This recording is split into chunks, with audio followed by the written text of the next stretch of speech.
That's an interesting way to start. You know, I acknowledge that Mr. Kwesi Pratt, Ankwesi makes very good, points about the risk that is inherent in leaving your doors, open.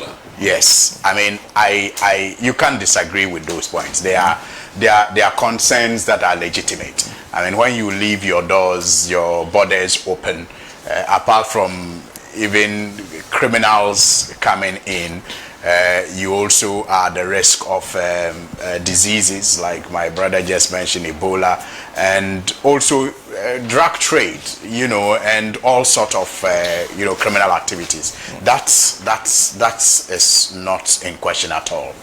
But you see, we have a local proverb in Dagbani that says that to wit, it is strangers who develop a nation or a community. It is when you allow, that free movement of people and interaction that, ideas are, exchanged for growth and and it is supported by even principles of commerce. That is the reason why we have ECOWAS, to facilitate free movement of goods and people. So it is not a bad idea to establish, a relationship with countries that will allow the free movement of citizens in and out of those countries. And it does not automatically mean that when you have, in my view, a visa waiver with a country, then your citizens will just fly in droves to that country and instead of staying back to develop their country. I mean, some of the very celebrated entrepreneurs in Ghana today are people who went through struggle to get visas to go to countries where they established themselves and could even stay in, but decided to come back home with the capital and resources and know-how to establish in this country. It's there. So the fact that the citizens travel outside does not deprive our country of, the needed, human resource to develop. And that is where I disagree. That, yes, I agree that there are risks inherent in just going about waiving visas, but those risks that are inherent can be mitigated if, again, I agree, you tie these visa waivers to, a national development plan, and it is a start. I think it's a good start. And on any day, I will want to encourage the minister to explore more opportunities, but to also be mindful of the inherent risk that there's nothing in this life that is without, a downside, that is without a risk. And that is to the extent of my disagreement with Ankwesi. Oh, okay. Now, on the Constitutional Review Committee, I think it was on this platform or another platform that I said one of the reservations I had with the membership of the committee was that I didn't see too many, people, or I didn't even see one among the team that you could say have engaged in active partisan politics, elective partisan politics. And so I had a little reservation with the composition of that committee, excluding people who have actively participated in our politics and even undertaken elective exercises. Because you see, it is important, Senna, and I will say with my example that when I was on radio for over a decade and on TV at some point, I thought I understood politics. I thought I knew everything about politics because my shows for that length of time involved dealing with politicians every day. From 6 a.m. to 10 a.m., I spoke to politicians, I discussed political issues, and I thought I understood politics. I thought I knew it all. You know, I could read and understand the constitution. You know, I followed parliamentary debates and read and understood the standing orders, and I thought I knew it all. And so I think I've told you this before, that when I decided to run for office in 2015, then I realized I was just walking the corridors and the veranda of politics. I didn't know Jack. And even today, Senna, I still am discovering a lot of things in politics. And so it is important that when we are doing some of these exercises, we do not underestimate the experience that people who have run political parties, either as just foot soldiers or organizers or you know, executives, or even former members of parliament, or even former ministers, will the experience they will bring to play. And Senna, when after this reservation I made, the committee finally presented their report, I was hit just by a glance by some of the suggestions that they made were just practically impossible. They look very, very nice. I mean, they sound theoretically nice, but if you understand the organizational, you know, the organization of politics as it is, practical organization of politics on the ground, you realize that they can only remain theoretical, at least for now. You know, it is some of the things, they are difficult to explain unless you experience it. You know, and so I am not surprised that, you know, some of the very brilliant, in their view, suggestions that they presented had to even be disagreed with or watered down by government to the disappointment of some of them, because they are theorists. You know, they are theorists, they are idealists. You know, and idealism is not in politics, unfortunately. It's not. You know, it is like walking and chewing gum at the same time. You need to understand how to make the very difficult system, you know, work. And so with my experience, I came up with a definition of our democracy. I mean, it's not in any book, it's just my own definition. Yeah, I say, in fact, not democracy, government. I say a government in our context is a problematic machine that is meant to solve problems. You know, it's a problematic machine, but your ability to use that problematic machine to solve problems that the people face is what will put you apart and make you different. But you must first of all understand that this machine you are going to use to solve the problem itself is problematic. You know, I completely disagree with the suggestion to make you know, this multiple citizenship and no barrier to occupying political positions in this country. I completely disagree with it. In my view, I think it is not carefully thought through. I don't know any, you know, developed countries that permit that level of double allegiance at a certain level of governance. We're talking about governance here. We're not talking about freedoms and rights. We're talking about governance. You see, if you limit it to the fact that a president or a vice president, if you cannot contest for president, you can't contest for vice president, but you can go to parliament. What have you done? That's where you make laws that govern your nation. That's where you make laws that are even higher or expected to be higher than your president and your vice president. And you think that, you know, people with multiple allegiances should feature, and you don't see the threat of your country being run from external sources, it just beats my mind. I don't understand why we think that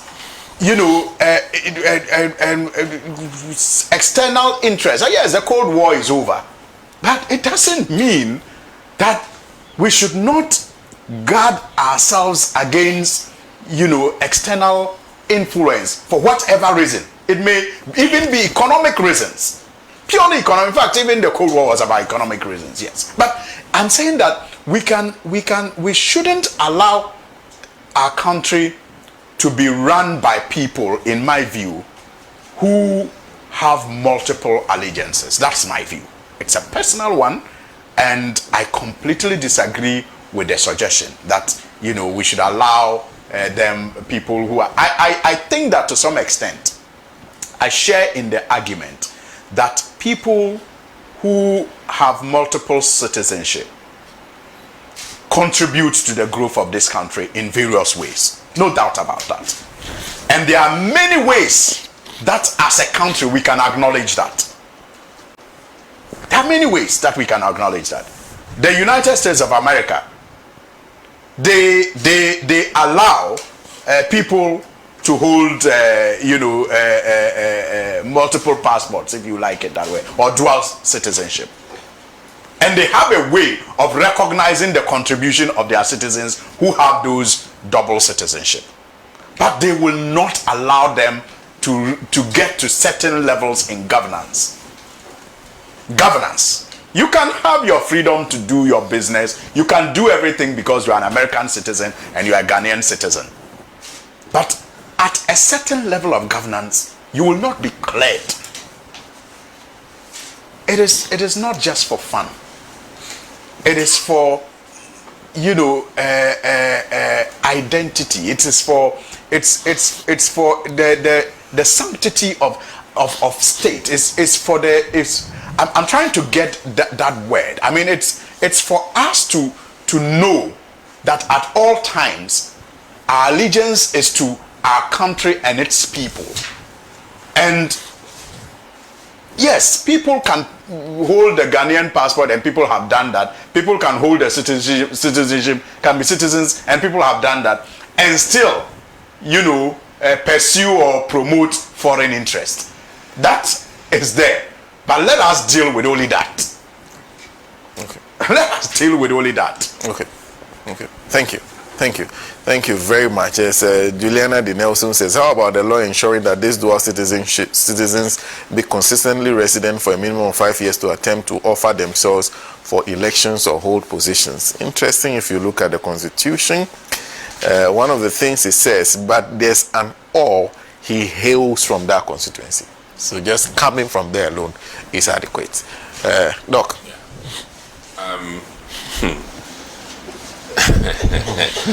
Well, let me say this. In light of brain drain, I've looked at the positives of doctors who leave this country as well. Let me admit that some have come and opened hospitals in this country, and they would not have had the capacity if they stayed in this country to open the kinds of facilities. And let me cite from Pom Boateng, for instance, who, let me say, is the father of cardio thoracic center in this country. That's just one example that I'll use.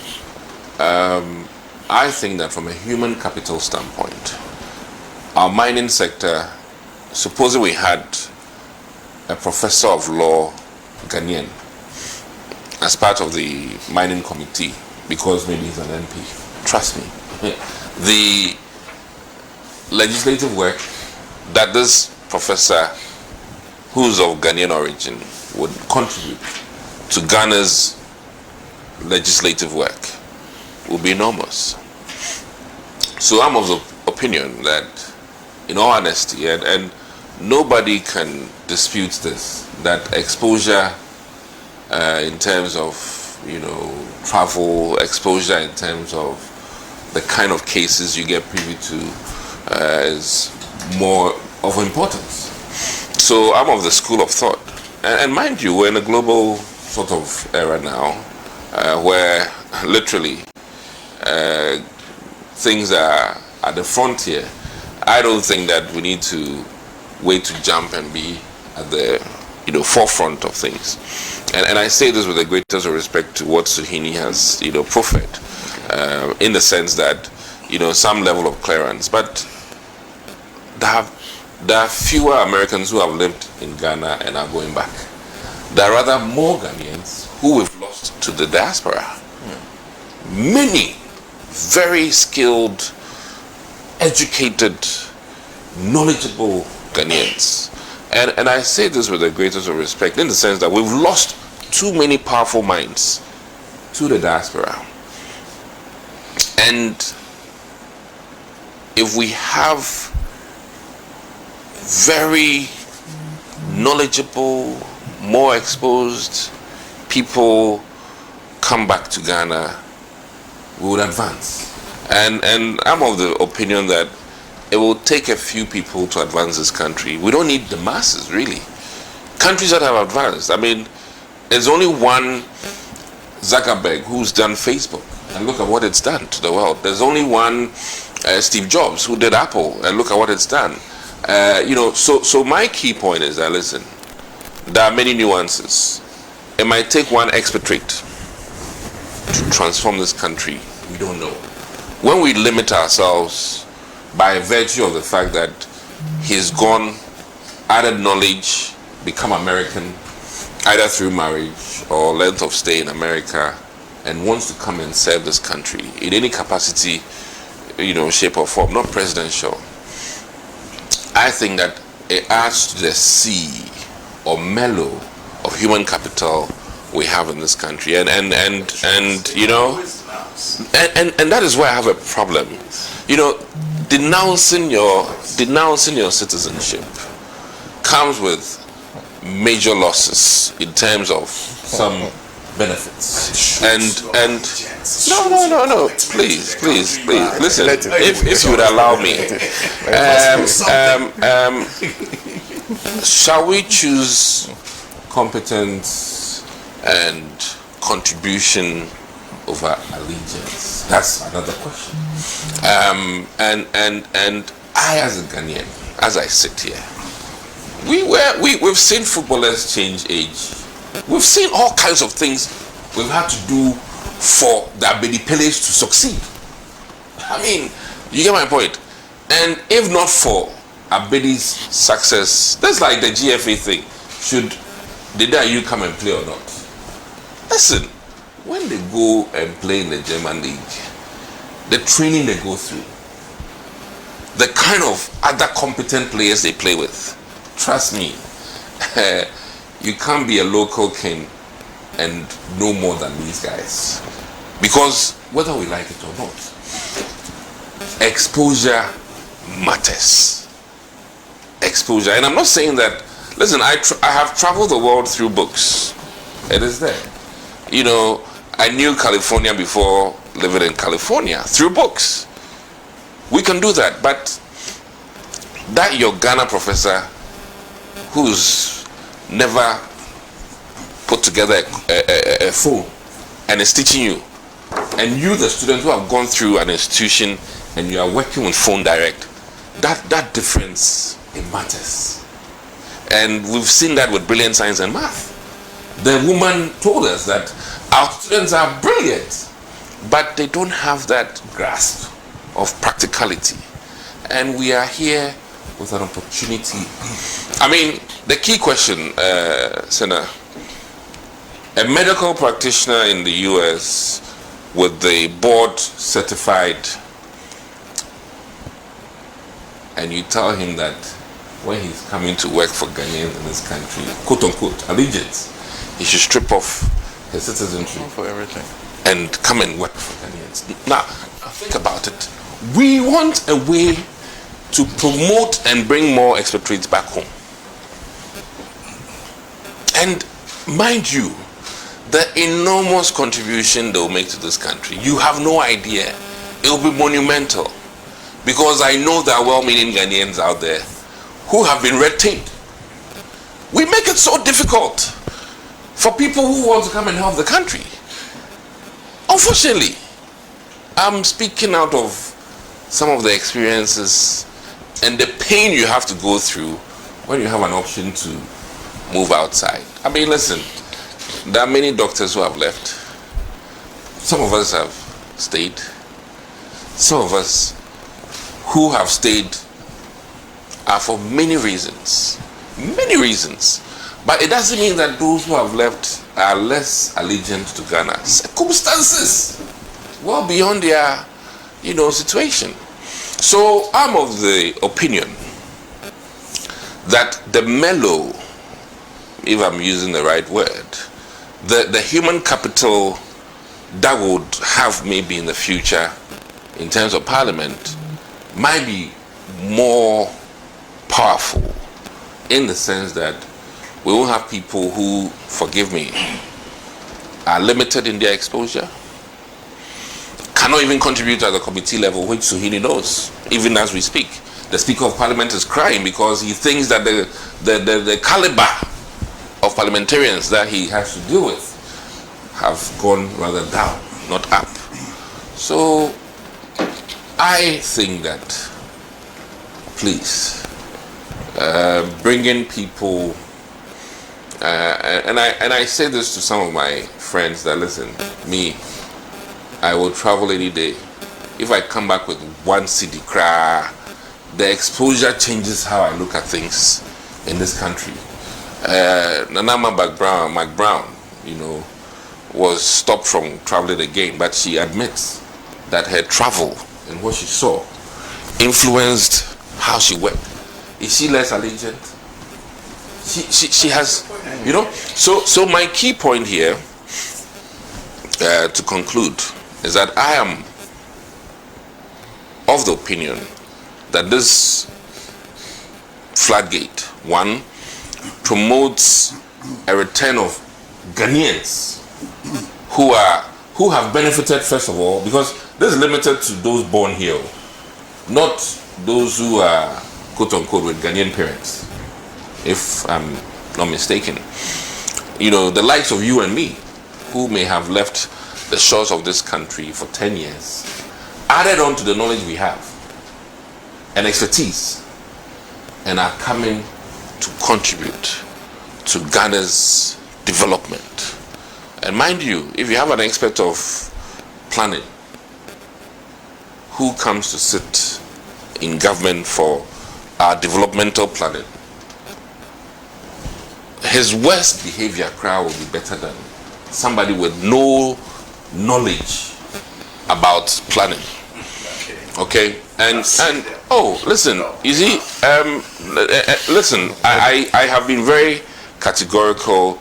There's no way a mining legal expert can perform so bad. There's no way a cardiologist can come to Ghana and work after many years of doing cardiac surgeries and come and perform so bad. I mean, Suhini, mind you, this is a key thing. In your very self, as you've done journalism, if you had gone to, the Americas or the Britain and added on to the knowledge and come back, you cannot tell me that the person who has stayed here alone can be at par with you. Then why do PhD? I mean, why do we add on? Solo is here with all that he's doing. If he should add on knowledge, you cannot tell me that Solomon, who has added on more knowledge, is not as good as Solomon, who has stayed the same. Please. So I'm of the school of thought. There are always bad apples. That one, yes. Okay. But in the totality, from a human resource angle, I would employ very skilled, adept, knowledgeable people than those who have no knowledge. And so one of the things that worry us as a country politically, in the US, for instance, when the Republican Party comes, they have equally competent Secretary of Health, equally competent Secretary of Commerce. That is where we are lacking in this country, where You want somebody to run railways, but because he's NDC, you say no. Because he's MPP, you say no. But usually, the Republican and the Democrat Party have equally competent people, to the extent that when they change them, the gravest of sins will not be as bad. And let's not compare to the Trump era. Trump era, everything is bizarre. But when Obama picks people and Bush picks people, now check your background there. Ministry of Education, it might be a dean from a school, equally competent like the Democrats. So this is some of the things that we have suffered in this country, in our democracy, where one party comes, they don't have an equally competent person sitting there, and they insist on changing. On a lighter side, I was hearing that Almighty Asherin Ketia says that Jean Mensa, now they can work with. Ridiculous. I'm just saying this because in many times, because of our myopic political opinions, when people are competent and can do some job, quote unquote, I'm just using it as an example, we colorize the person and remove. Healthcare, Ghana Health Services must it be colorized, or shall we get competent person who can work a decade regardless of the party in power? These are the key questions at hand. Supposing ambulance service after Dr. Zakaria, or the next person comes in from UK, has been working ambulance for 10 years. Massa, there's no way what he comes to tell us to do will be out of par with what we ought to do. Okay. Sometimes it's just that we don't listen or appreciate. And that parliamentary jargon will say, GHANAIANS or and that thing has to change. Okay. And it's been so difficult to make changes in Ghana, speaking from my own experience, in the sense that the system rather wants to change you. And part of the Ghanaian challenge, even my MPP own party, is that we seem to now want the non-knowledgeable people to lead the knowledgeable people. And I don't think that we can make headway in this country if we do not look at competence, knowledge, and training. These are very key human capital things. Thank you. And for that matter, thank you very much. So let's put this in context. This is the constitutional provision in question, Article 8.2, without prejudice to Article 94.2a of the 1992 Constitution. That one deals with qualifications to be a member of parliament. Disqualifications actually. No citizen of Ghana shall qualify to be appointed as a holder of any office specified in this clause if he holds the citizenship of any other country, in addition to his citizenship of Ghana. And I've been speaking for Ambassador or High Commissioner, Secretary to the Cabinet, Chief of Defense Staff or any service chief, Inspector General of Police, Commissioner, Customs, Excise and Preventive Service, Director of Immigration Service, any office specified by an Act of Parliament. So it means you have to go to the Citizenship Act and see what it says. But those are specific offices that the Constitution mentioned. But if you renounce your citizenship, you can. You can, yes. Some of them. No.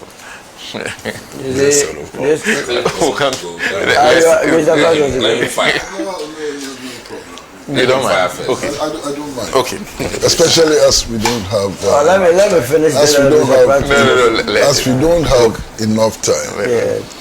And seeing the number of files in front of Solo, I'll even do 5 minutes. I think it will be very risky. I'll do 5 minutes. But let me make this point. First, I just came and sat here, and I saw a newspaper in front of me. It's the Informer. And on the front page is the headline, "Stop Diluting Constitutional Reforms, Government Told." And the story is on page 2. And the story reads, a research fellow at the Institute of Statistical... No.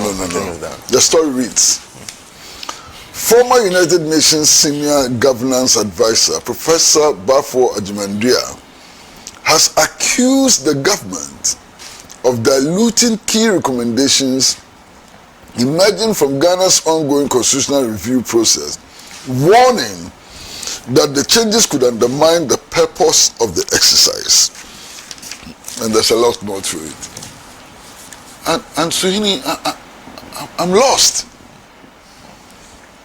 I'm completely lost. I mean, some of these intellectuals, you actually begin to wonder, where they're coming from.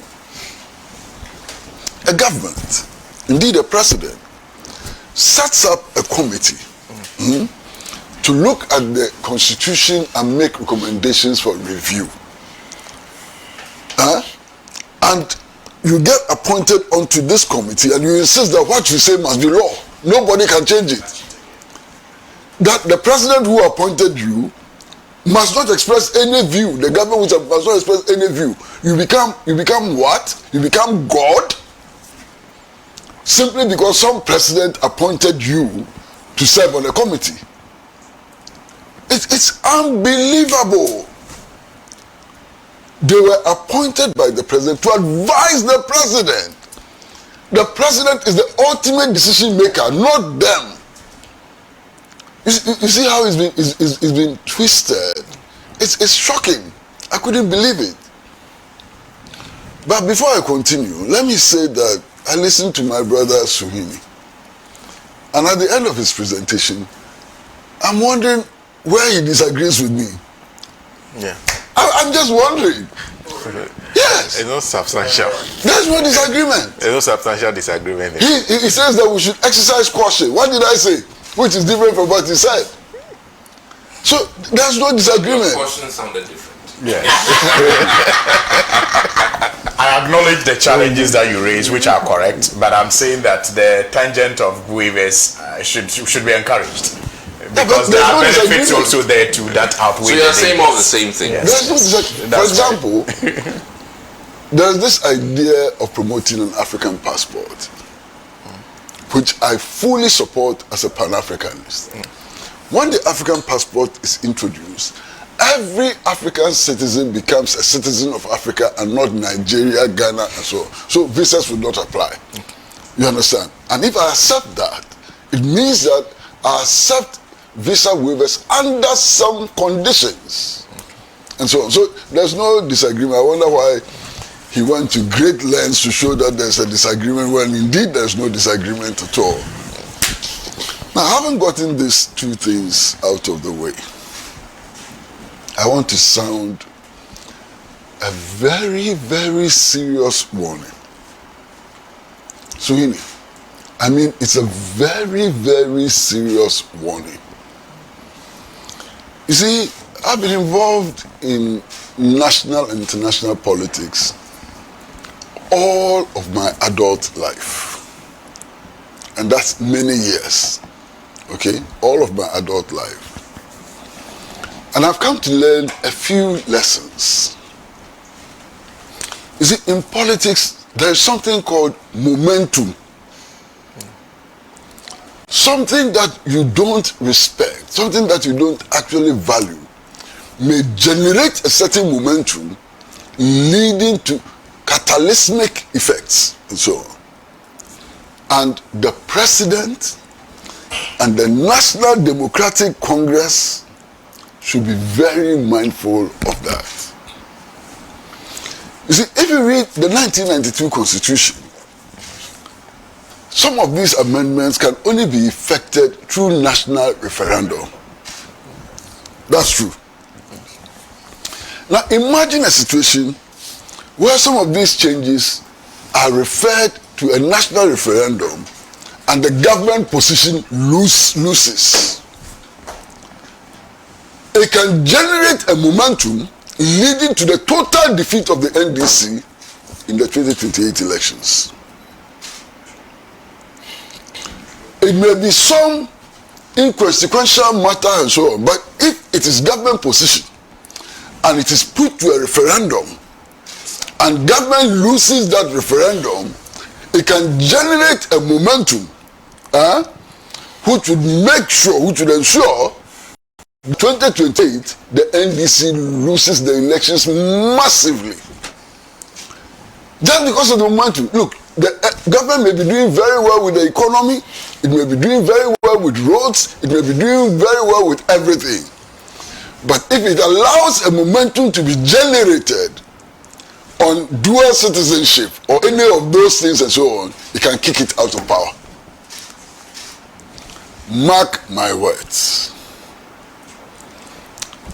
Achampong, in spite of all the things he did, Operation Feed Yourself and so on, you know what generated the momentum which led to his being shot at firing squad?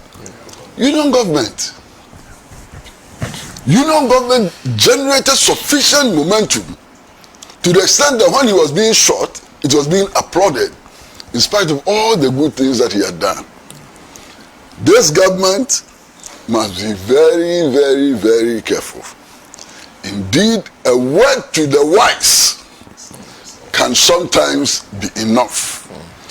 Generate the momentum and you will suffer for it. That's one. Number two, normally in referenda in this country, a number of questions are boxed together and the citizen is asked to vote yes or no. So, for example, in 1992, when this constitution was ready,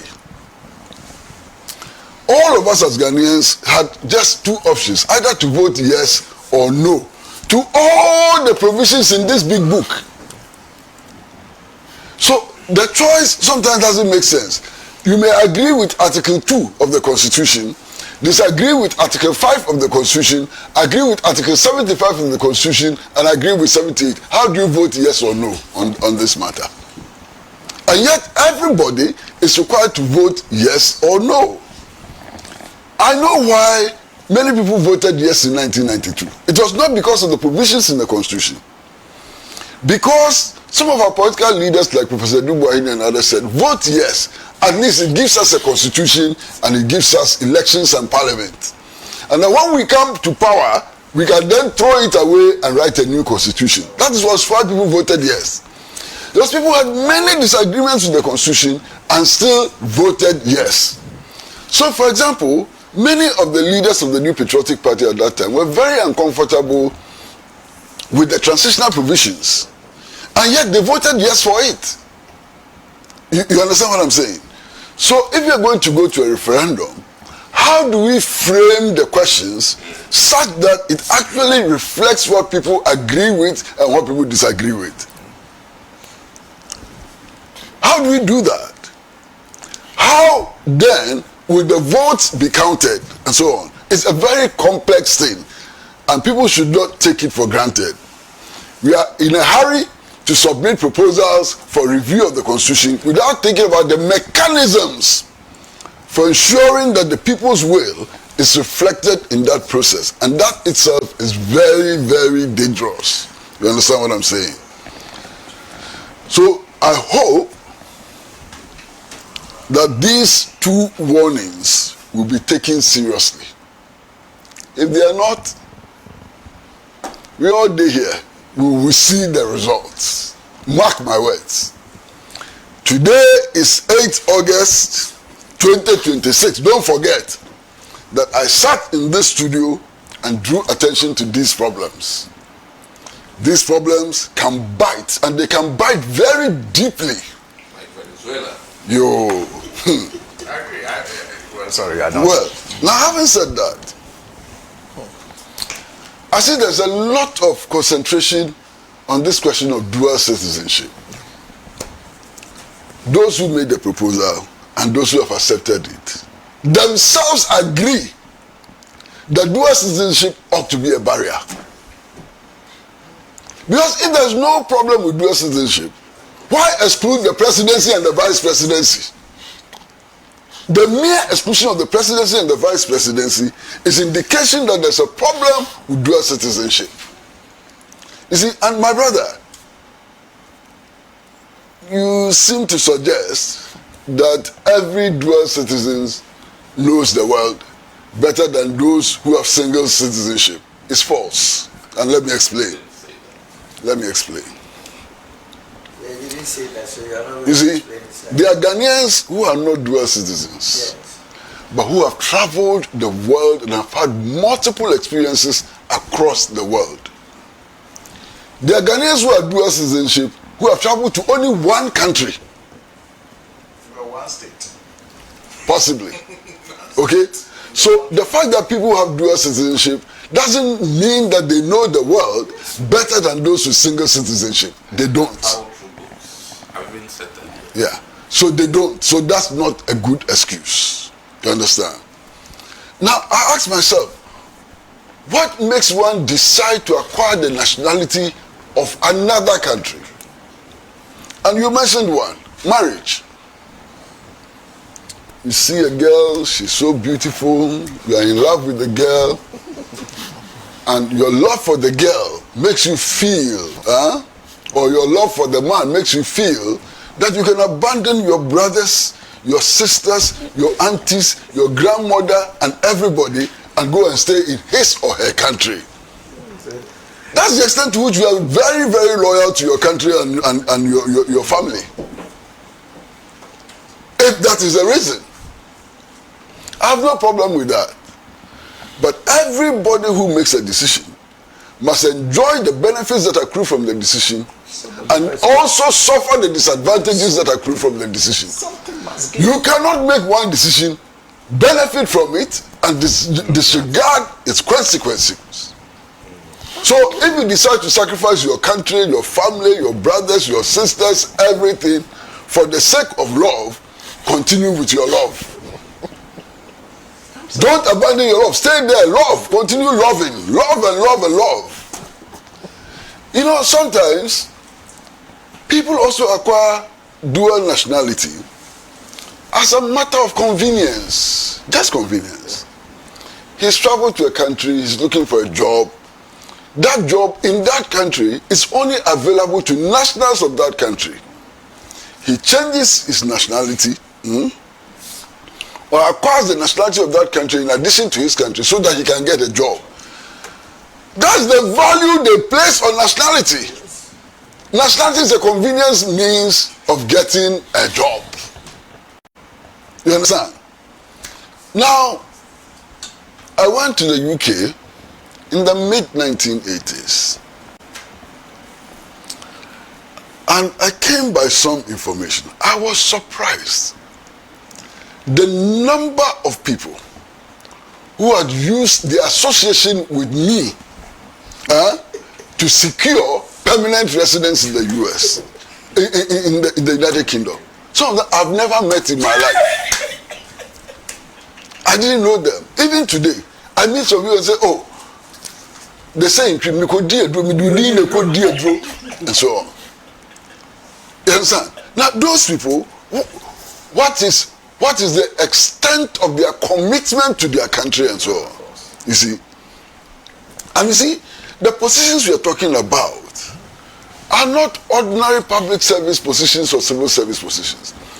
This amendment means that anybody with any citizenship, for as long as he also has Ghanaian citizenship, can occupy all positions, including the Speaker of Parliament, Chief Justice, Attorney General, Chief of Defense Staff, Chief of Staff at the Presidency, and so on. Inspector General of Police can occupy all those positions. Don't you think that there's something wrong? So, in effect, one of the conditions for acquiring dual citizenship is to be able to speak the local language. And you do know that the people of Togo, especially around Lomé and so on, speak the same language as the people in Aflao. The Basari people who are Togolese speak the same language as the Basari people who are Ghanaian. The Moshis who are Burkinabes speak the same language as the Moshis who are Ghanaian and so on. Indeed, they even have family ties and so on. So one day, it is possible to have a situation where the brother, same mother, same father of Nyasimbe Eyadima, Fore Nyasimbe Eyadima, will become Chief Justice of Ghana. Think about it. Look, I will give you one typical example. Recently, not too long ago, sometime last year, Ghana's Inspector General of Police went to work in an FBI uniform. I hope you people remember. Our Inspector General of Police went to work with the FBI insignia on his shoulder, fully dressed as an FBI officer. Federal Bureau of Investigations officer, United States of America. That's how our Inspector General went to work. And this became an issue. Do you know the explanation which was offered? The explanation which was offered was that, why are people complaining? He was trained by the FBI. So if being trained by the FBI commands such allegiance to the FBI to the extent that our Inspector General of Police can go to work in FBI uniform, what about citizenship of the United States of America? Think about it. It is possible, and this is an absurd situation, but it is possible to have, it is possible based on the, it is possible to have a Chief Justice who is a dual citizen, partly Ghanaian, partly US. At the same time, we have a Chief of Defense Staff who is also dual citizen, partly Ghanaian, partly US. To have Speaker of Parliament who is also partly Ghanaian, partly US. To have Chief of Staff at the Presidency who is partly Ghanaian, partly US. To have Chairman of the Council of State who is partly Ghanaian, partly US. What kind of country would that be? Yeah, we're American Ghanaians. So you see, these proposals must not be taken lightly. I'm more interested in the work. They must not be taken lightly. Look, now in the United States, you know what Ghanaians used to do was that if they're traveling out of the US to Ghana, they used to come with their Ghana passports and then go back with their Ghana passport. With the US passport. Now, US immigration is saying that if you travel out of the US with a foreign passport and come back, they will send you back to your country. You don't have a visa. Go and get a visa. This is what the US immigration is saying. So Ghanaians who are traveling to Ghana, make sure they travel on the US passport. They have to choose. The US is saying they must choose. And it's not the US, it's happening to other countries and so on. I'm saying that we have to think through these things. We don't have to do it glibly. Let's think through it. Let's debate it and so on before we come to decisions. The question of nationality in today's context is a serious matter. Look, I'm an internationalist. And normally, I would think that all workers, wherever they are, have the same interest and need to struggle together and so on. And therefore, these barriers need to be broken. But the barriers have not been broken yet. They exist. So why do we suffer the disadvantage of the existing barriers and allow others not to suffer any disadvantage of the existing barriers? We all as one humanity break down these barriers, or we all as one humanity keep these barriers. I think that the suggestion to make anybody with a dual citizenship qualified to hold any position and every position apart from president and vice president is a reckless suggestion which must be resisted. Thank you. Thank you very much. No, I understand. Even you know government position on it, but I don't share that position. no, you're not the only one. In fact, even though I like Jimmy Safuseni agrees with this one, he disagrees with the 5-year and the proposal was made on the election MMDCs. So everybody has different positions. Let me say something. That's where the momentum thing that Kwesi spoke about is very... Master, you see, this is a very complex discussion. Yes. We cannot finish. You know, Sergeant Alorga Tapori, former member of the PNDC, has started a series on constitutional review on Pan-African television every Wednesday at 5:30. He started this Wednesday. It's so complex that we have allotted in 5 weeks to do that. So it's not sufficient to do all of that now. No, yeah. So there are many things that we haven't spoken about. I just chose a few. For example, this extension of the president term by 1 year. Does it make sense? It doesn't make any sense at all. 1 year. Why? The Armed Forces Revolutionary Council led by Jerry Rawlings. It made all its impact in 3.5 months. 3.5 months. The first day in office, you can make an impact. In fact, a government which cannot make an impact in 4 years is not likely to make an impact in 5 years. That 1 year doesn't add anything. Look at the Nkrumah government. The Nkrumah government was in power for 9 years. And yet today, there's nothing that we can discuss without reference to the Nkrumah government. 9 years. Only 1 year more than the mandate that is provided for in this constitution. In fact, for President John Dramani Mahama, by the time he finishes his current 4 years, he would have been in office more than Kwame Nkrumah was. What is this? And who says that the constitution is responsible for all the problems of Ghana? There is nothing in this constitution which prevents our leaders from working in the interest of the people of Ghana. There's nothing in this constitution. The constitution has just become an excuse by the elite for their failure to deliver. But I think we making laws and regulations just to contain our indiscipline and our, incompetence, when we should be rather tightening, and look, going for efficiency. I mean, my brother talks about, sorry, so if you permit me, that you come home and then you look.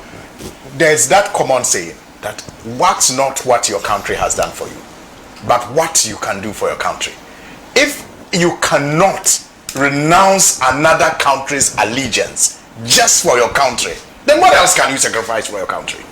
If you can't, just renounce the citizenship of another country so that you can contribute to the growth of your country. If that is such a big price for you to pay. And you talked about systems. That's the last one. Talk about systems. That is where even it is more important. For 5 minutes for so. It talks about systems. The systems that we work with here and how frustrating it can be. But when you have no choice, you stay to fix it. People with choices will run or they will sell us out. Sarah, you see, our population is 34 million, and I don't think those that are outside the country are even half of our population. What it means is that there are more Ghanaians who believe in the cause of Ghana than those that have left. Those that left, the same conditions, the same excuses we could have also used to leave the country, to abandon it. People served as security men, watchmen in this country to defend the integrity of this country. Honorable sitting here, he had the opportunity, he left, he went, but he's back. He came back and the same conditions, he decided to go to Parliament. He did not take the nationality of the US. In any case, the law says if you want to occupy these positions, renounce. What is there that you don't want to renounce? So for me, it is a non-starter. This is a selfish recommendation. Selfish. Lot of those guys that sat on the committee that did the recommendation and those that are pushing, we must go and check their background. Either their children are there that they are thinking aloud. Either that, why would you say, look at what they say, oath of allegiance in the US. You listen to them all. I hereby declare on oath that I absolutely and entirely renounce and abjure all allegiance and fidelity to any foreign prince, potentate, state, or sovereignty of whom or which I have there heretofore been a subject or citizen, that I will support and defend the Constitution and the laws of the United States of America against all enemies, foreign and domestic, that I'll bear true faith and allegiance to the same, that I'll bear arms on behalf of the United States. You are saying you bear arms on behalf of the United States if you are the chief of defense staff of Ghana and Ghana has a war against the United States, your allegiance say you bear arms against Ghana, are you not going to start shooting us? It's true. Why must we even entertain some of these things? And yet, this is a recommendation that you and I must go by. It is a non-starter. You understand? The government must immediately, they must run away from it. If you want to be a Ghanaian, serve in the Ghana Parliament and serve in any strategic position, be a Ghanaian. Only. If you don't take care, foreigners will begin to sponsor. Already they are sponsoring behind closed doors. Listen to the absurdity. Now people with dual can go to Parliament. When proposals are made at the cabinet level, it goes to Parliament for ratification. Is that not the case? So if I'm a foreign land, all that I will do is to come down here and sponsor a lot of people to Parliament. So that at the end of the day, when laws come there and the laws are not in our favor, because we have a lot of our people who are dual citizens of our country, they will shoot it down. British. They will shoot it down. You understand? So it is a non-starter in the first place. I believe that, with this, they will go back and then take it out. The times that they have already discussed, I'll end it here. Thank you. Thank you very much. This is fantastic. I mean, the allegiance that people who seek U.S. citizens have to swear. That's not there. You can't take this oath I don't want this all here. and serve as chief of defense staff of Ghana. How can you take this oath and come and serve as chief of defense staff of Ghana? What is this? What is this?